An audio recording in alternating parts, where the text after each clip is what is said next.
Hi, just a brief word before we begin our regularly scheduled Narrowboat vlog. I'm going to be doing an event in October. Well, realistically, it's 3 events. It's 3 events created by 3 different charities, all to raise money for them. And they happen to all have something in common, which is that I want to do all 3 of them, and they happen to also all be in October. So I'm calling my version of this October the Top. I'm going to be climbing the stairs of 5 of the tallest skyscrapers in London, 223 floors, over 5,600 stairs, spread over 3 days in October. On the 4th, I'll be climbing 3 buildings: the cheese grater, the scalpel, and the walkie-talkie. That is about 3,100 steps over 3 buildings in a day. That's going to be for Mental Health UK, a charity that tries to help people who are having issues like mine. On the 5th, I'll be climbing a building that is world famous, albeit to my mind for the wrong reasons. It's called the Gherkin by most people. I like to think of it as the Carbuncle. It's a little over 1,000 steps, and I look forward to doing that one for Multiple Sclerosis UK. I've known a bunch of people with MS, and I can't imagine how much harder it would have to have the mental health issues that I've had while also having something like that interfering with my long motor nerves and making it so that there were times in which I wouldn't be able to rely on my body to be able to help my mind through the problems that it's had over the last year and a half. Finally, after a bit of a break, on the 25th, the 2nd tallest skyscraper in the UK, known for some strange reason as the Lodge, to benefit the Royal National Lifeboat Institution, or the RNLI. It's a charity that I have some interest in. Obviously, I live on a boat. I've got water behind me. The RNLI is doing a huge beneficial service and helping people who aren't able to keep themselves on the surface. And I know something about what that feels like. So I think that is also an excellent cause. Trying to raise money for all 3 of these. I'm trying to challenge myself. I'm trying to raise my own mental health. And I hope you will help me along the way by helping me go October the Top. There will hopefully be some QR codes that'll let you link to these pages for fundraising, and there will be some links down below. For now, let me return you. Same boat time, same boat channel.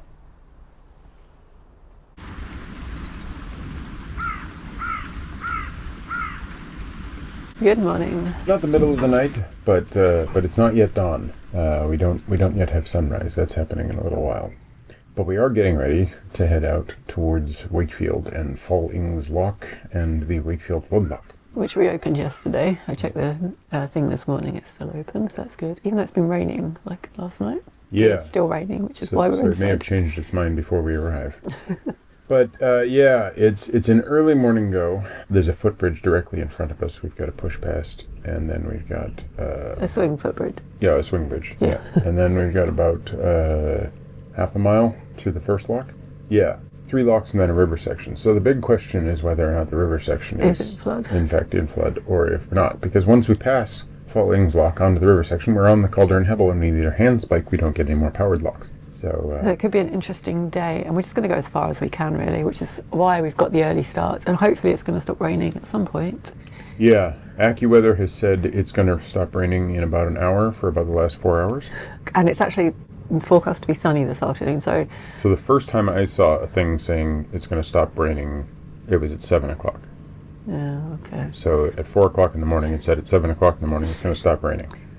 Now at 7 o'clock in the morning it says at 10 o'clock it's going to start raining. So in AccuWeather. In theory, we could wait until it stops raining, but we don't know if that's even going to happen. So we should really call it as imprecise weather.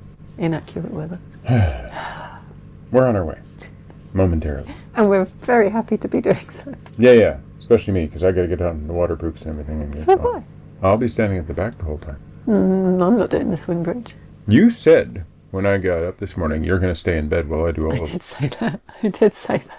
I said, me and George are going to stay in bed. And I said, okay. So I've been operating under the assumption that George and her are going to be in bed the whole day, editing. And I'm going to be like, okay, I'll just make it through locks. No worries. You know I was joking. I mean, I knew you were joking. Let's go. George has his adventure jacket on, and Jo is in her wet weather gear, and they're on their way to the swing bridge while I untie the lines.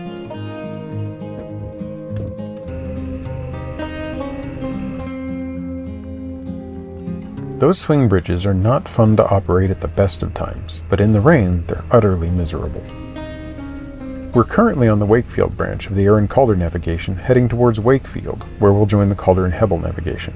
This very straight cut bypasses a large meander in the River Calder. The navigation originally followed the natural course of the river, but the creation of this cut and the addition of the Stanley Ferry aqueduct in 1839 shortened the route by over 5 miles. Today, the cut provides a long stretch of safe moorings for lots of local and visiting boats.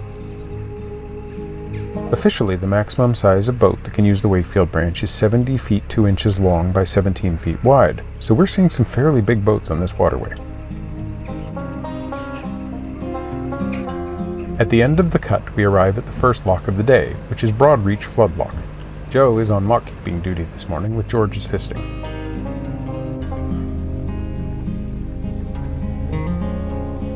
Despite all the overnight rain, the river level marker is still in the green at the moment, which means we're safe to proceed onto the river. As this is a flood lock and the river isn't currently in flood, there's very little difference in the water levels above and below the lock. It looks like I'm leaving my crew behind here, but there's a lock landing at river level ahead, which will be much easier for George to use.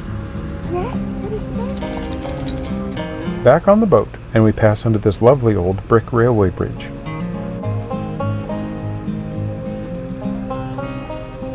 The sun may be up now, but the rain is still coming down as we approach Wakefield.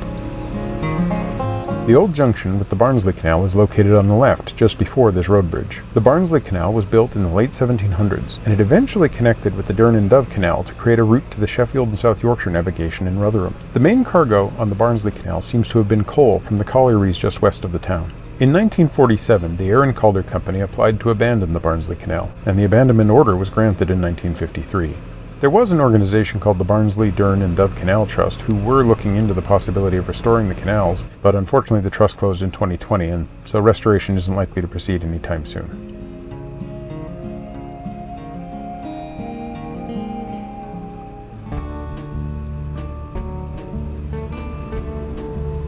This is Fall Ing Junction, which is the point at which we leave the Aire and Calder and join the Calder and Hebble navigation. We're going to need to get out our Calder and Hebble handspike.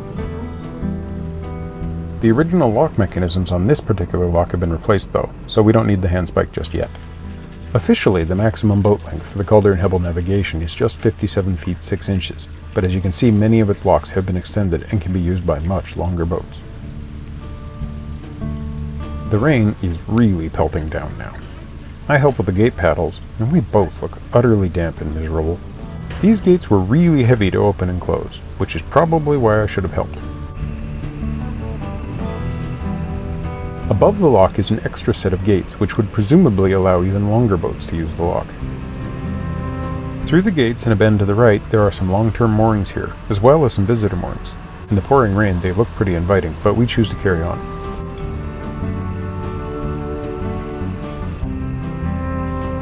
We're on another canalized section now. This one was cut to bypass a short meander in the river that flows through a very low 9-arch medieval sandstone bridge and some shallows.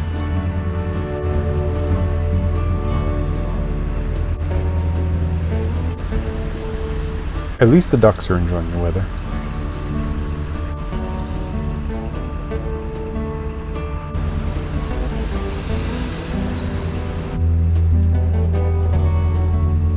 After the last bridge, there's a huge flood lock to protect the cut from flooding in high water. As the Calder isn't in flood today, both sets of gates have been fixed open.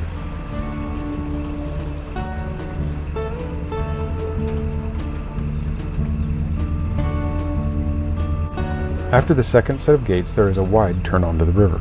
The turn out is always easier than the turn in, especially when there's a strong flow on the water.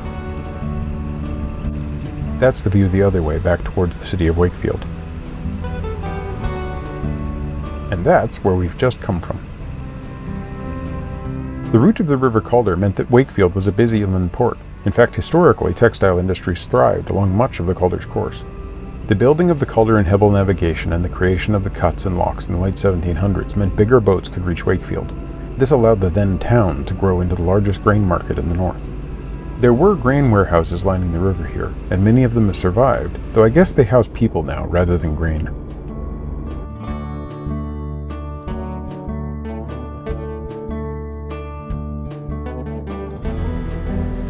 The next lock up is Thorn's Lock, or Thorn's Locks really, as there used to be 2 locks located here to share the load.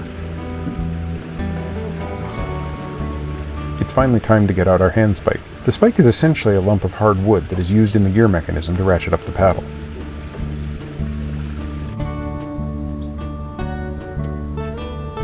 Oh my poor Soggy doggy. He looks utterly miserable here.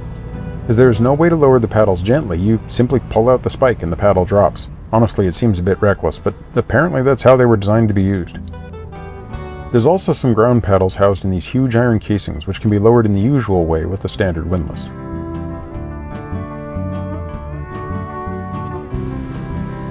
We're on Thorn's Cut now, and we pass under the Denby Dale Road Bridge.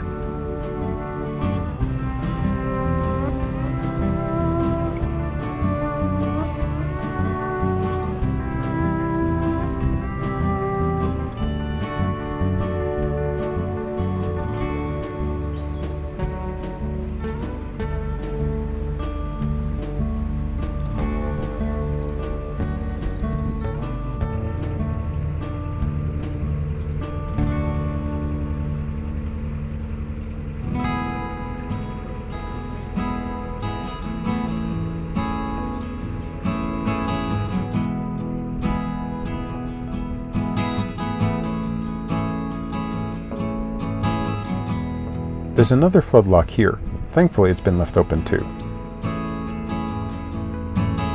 As we pass through, we exit back out onto the river's flow again.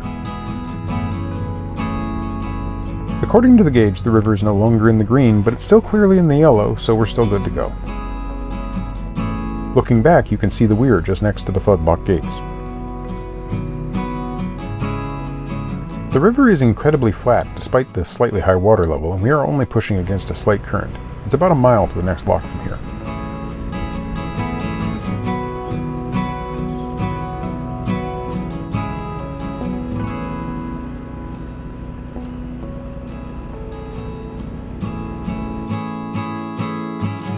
This huge road bridge carries the M1 motorway over the navigation. For motorway users, this bridge is just north of Junction 39.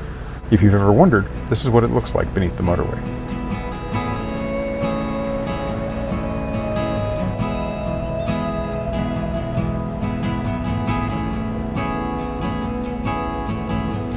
The lock landing for Broadcut Low Lock is next to the lock chamber, so Joe drops me off alongside the lock. Once I've got the gates open, she can reverse back and bring Percy into the lock.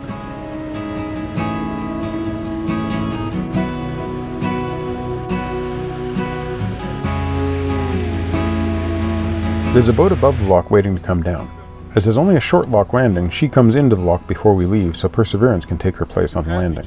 This boater is single-handed, so we stay behind to help her through the lock. This means she can leave the lock and continue along the river without having to reverse back onto that awkward river lock landing just to come back and shut the bottom gates.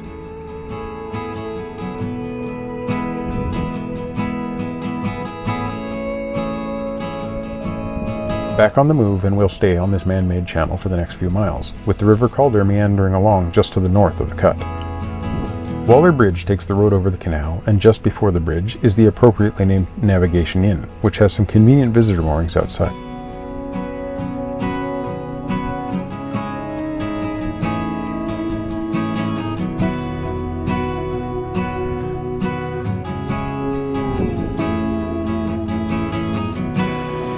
As we travel through Broadcut Top Lock, the rain begins again. Actually, it's never really stopped, it just gets a lot heavier now.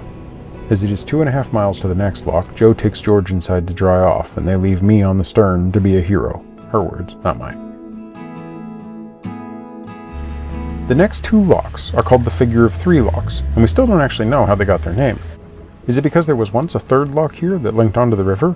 Or because if you use your imagination, you can see that the river flows in a route that forms the vague shape of a number 3? We've been through here once before, back in 2019, and just a few weeks after we were here, much of the structure of the locks was washed away in a storm. It took the best part of a year for the locks to be rebuilt, which makes us really grateful to be able to travel through here once more. We're always looking for inspiration for colors to paint Perseverance. She's long overdue for a paint job. What do we all think of this bumblebee yellow color?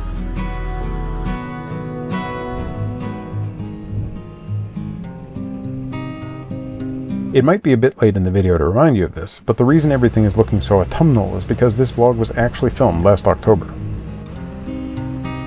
At Millbank Lock, it's time for Jo to do some lock keeping, but when she gets up to the gate she finds there's a boat already in the chamber coming down, and there's another boat above the lock and a whole crew lockside as well.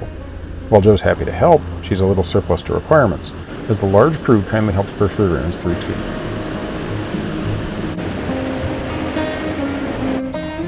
This has to be one of our favorite narrowboat paint jobs ever, though neither of us has the kind of patience left that's required to turn Perseverance into a rainbow.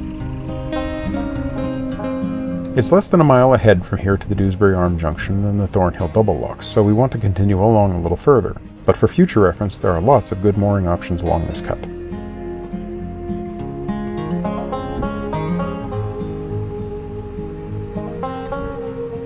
The turn for the Dewsbury Arm is to the right under the footbridge just before the lock. It runs for about a mile to the town basin where there's a boatyard and a lot of boats. I took Percy down there for an explore last time we were here, but I'm too soggy to bother doing that again now. I've gone off to set the bottom lock, leaving Jo contemplating all the water coming through the 3 enthusiastically flowing bywashes next to the lock. Thankfully, when the lock is ready, all that flow has slowed. There's a boat in the top lock and another waiting to come down, so we think we're in luck. Unfortunately for us, what they are actually doing is using the pound between the locks as a winding hole, so we have to wait for them to come down, then turn around, and finally go back up the way they've just come before we can use the top lock at all.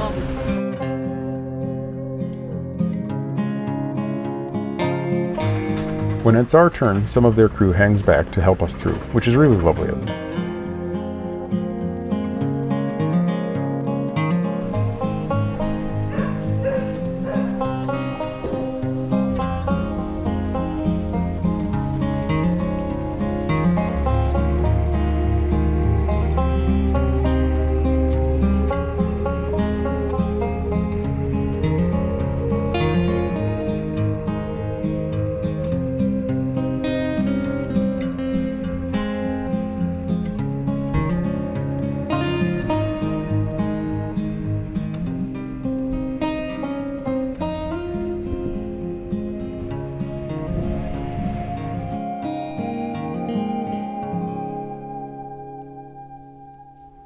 Now the sun's come out. Yeah.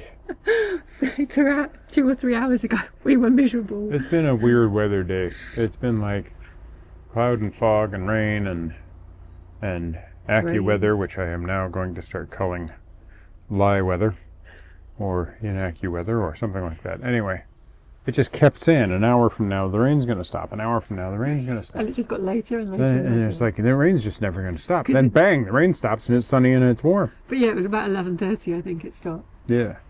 And but my shoes are completely soaking wet. yeah. And that's from just standing in the drizzle that was coming down the whole time. That's before I had to step onto an overflowed, like completely overflown lock where there was just mud streaming in from everywhere. Yeah, and it's a lovely navigation. Like we did it quite quickly last time. Like it is very pretty. 4 or 5 years ago, and I just didn't remember it at all. And it's very nice to be doing it again, actually. Yeah, it is quite pretty. Some rolling hills as you sort of enter the early Pennines. And because it's definitely autumn now, there's lots of like autumnal colours and leaves falling down. Yeah, we've weed trying to get around your prop. That's true. Probably did get around our prop. I'm gonna have to stick my arm into the back later. We've mixed up a bit, and Michael's been doing a lot more locks on this trip, but today we kind of did probably half and half. Well, maybe you did a bit more, I don't know. I did most of the ones in which the handspike was necessary. Yeah, I got off to do one. Luckily, there are very few left where you have to use the handspike, because man, that thing is dangerous. But the one I got off to do, there was loads of people, and they just did it. Yeah, they were doing it for you. Got back on, but it was funny because when we first got the boat, before we got walkie-talkies, I did every single lock. And I'd give Michael these really clear like hand gestures of like, there's one boat coming down and it's doing this, blah, blah, blah. And I'd be standing on the back line. And I'd get someone, I'd be like, why don't you understand? It's very clear what I'm saying. Because I'd be like, there's one boat coming down. And today, below. So today we end up at the double locks. Yeah, below double locks. Yeah. And Michael gets off to do them. And there's these two like community boats coming down with what it turns out is like a group of scouts who are all, well, it's like scout leaders who are doing sort of a team building exercise sort of thing and going out and traveling the canals. And that's great. But there's these two wide beams that are coming down, and they're coming down the first lock to spin in the in the sort Pound of between. pound between the two, and then go back up. So we just need to move up the first lock, wait for these one boat come down, spin, go up, one boat come down, spin, go up, then it's our turn to go through. So I have to communicate that to Joe. Well, I remember the times she's been up there doing these hand gestures, so I'm like, I'll just use her language. So I'm like, one boat coming down, one boat behind, two boats down, going to spin, going back up, and I'm doing exactly her hand gestures. I'm just on the back of the boat going, I don't know I have what no idea what he's talking about. I'm like, I know exactly how you mean. That no matter how clear the hand gestures are, they're too far away to communicate anything meaningful. Because when you do the hand gestures, you say the words in your head. Yeah. But and the other person is like, okay, so finger. Yeah, fish. Finger, fish, hatchet, something involving rope, maybe? No idea. Oh, what? So then you give the universal hand gesture, and the other person goes, yeah, no. So we've gone a bit further than we thought the minimum we wanted to do today, but it's only 1 o'clock, so we could in theory go further. Yeah, well, we did at the, not the... It was Mill Lock. Mill Lock or something. Yeah, there was. Anyway, we picked up something around the prop. I was able to kind of kick it back and forth, and it stopped bumping into the hull, the transom technically. But anyway, it's learns a new word. Well, I knew a word and then I forgot a word because it has different meanings depending on if you're in a house or in a boat. Anyway, it was making a noise like it made me think of a rope or a bit of something with a knot in it going thump, thump, thump, thump, thump. Then I reversed and forwarded a few times, and it stopped making the thump, thump, thump, but I'm sure we didn't clear it. Completely. So I've got to go back and go down the weed hatch at some point before we move tomorrow. And so I've got the engine cover open right now so the thing can just cool off in the air quicker. And that way, I'll do it tonight one way or another. Michael's going to pop to an Indian sweet shop because there's one 20 minutes one way and one 20 minutes the other way. So I'm probably going to pop to both because the one I know, Nafis Sweets and Bakery, it's a chain. There's like 72 locations. I've found, 30 of them. And they have these things called amrati, which are a type of jalebi, like a sort of funnel cake, and I really like them. I can't have very much sweets. I'm very restricted right now on what sugary things I can eat. But I give myself the occasional one thing. And they have amrati, and they have jalebi, and they have, barfi, and all of these other things. So barfi is like a fudge. Amrati and jalebi are really like, what became eventually funnel cakes. I hope you can still hear us. Yeah. There's a helicopter. Chopper up there, which again was me saying, there's wounded coming in. What? I'm a boy of a certain age who is American. Anyway, The problem is Nafis, which I love this chain. It's everywhere, and they're founded by this one guy and his family, and they've got like other restaurants that do different things, but the Nafis is the bakery. And everywhere I find them, it's always really good and really inexpensive. So they're like really good sweets. And if you like fudge, like you really should try barfi, which is like fudge, but a little bit creamier. And they also do like samosas and all that sort of thing. But what they don't do is tea. But they don't do chai. So there's another place that does chai, and I like Indian chai tea, actual chai tea, not masala chai tea that is served in England, but what's called karak chai, which is what's served over there. That's not wounded coming in, that's someone just annoying us now. So that appears to be a news chopper. They have a camera. Might be a police chopper, but I don't know that those are pretty uncommon here. Never been a big fan of those things. Oh my god, it's so loud. Literally right above us now. Yeah. If it's not the police and it's the news, I hope something important's happening. If it is the police and not the news, I hope you either catch the person or they get away, depending on the context. It might actually also be doing some sort of inspection or something. Like that's what they get used for a lot in this country, is inspecting electrical gear, but they don't normally directly hover above you. Anyway. So at the lock after Fallings lock, no, I can't even remember. The lock after Wakefield, Thorns lock? Anyway, doesn't matter. We met a lovely woman who had a boat called Carpe Jugulum.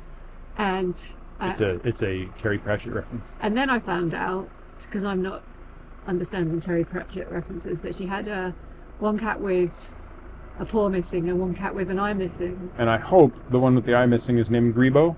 But I didn't ask because I didn't know about Terry Pratchett references. So if But we also didn't exchange numbers or anything. So if her name is actually Nanny Ogg, I really want to know. yeah, so if she ever happens to watch this video, please comment and let us know what your cat was called. Yeah. But mainly just, everybody celebrate Terry Pratchett as much as you can. He will live on. In fact, there is actually an internet protocol that just keeps him alive. That's good. It's called the CLACS system. Anyway, it's complicated, but there is actually a heartbeat running around the internet. If you make your own server, you can make it do that. So yeah, maybe we will carry on today, or maybe we will stay here till tomorrow morning. If the weather's like this, I think maybe we should carry on personally. Yeah. But once I sit down, I will change my Well, mind. what I should do is check AccuWeather, and if it says it's going to be sunny, then we should expect a typhoon. Yeah. All right, you better get going, because I might get you to get me a samosa chat. Fair enough. All right, we should end this. Thanks for watching. If you like the video, give it a thumbs up. Comment down below. Subscribe if you haven't already. Go find yourself some barfy. It doesn't sound good in English. I get that. Like, it really. Find yourself some barfy. It doesn't sound good. But no, find yourself some barfi, find yourself some jalebi, find yourself some amrati if you can. It's always worth trying sweets from other countries because they are good.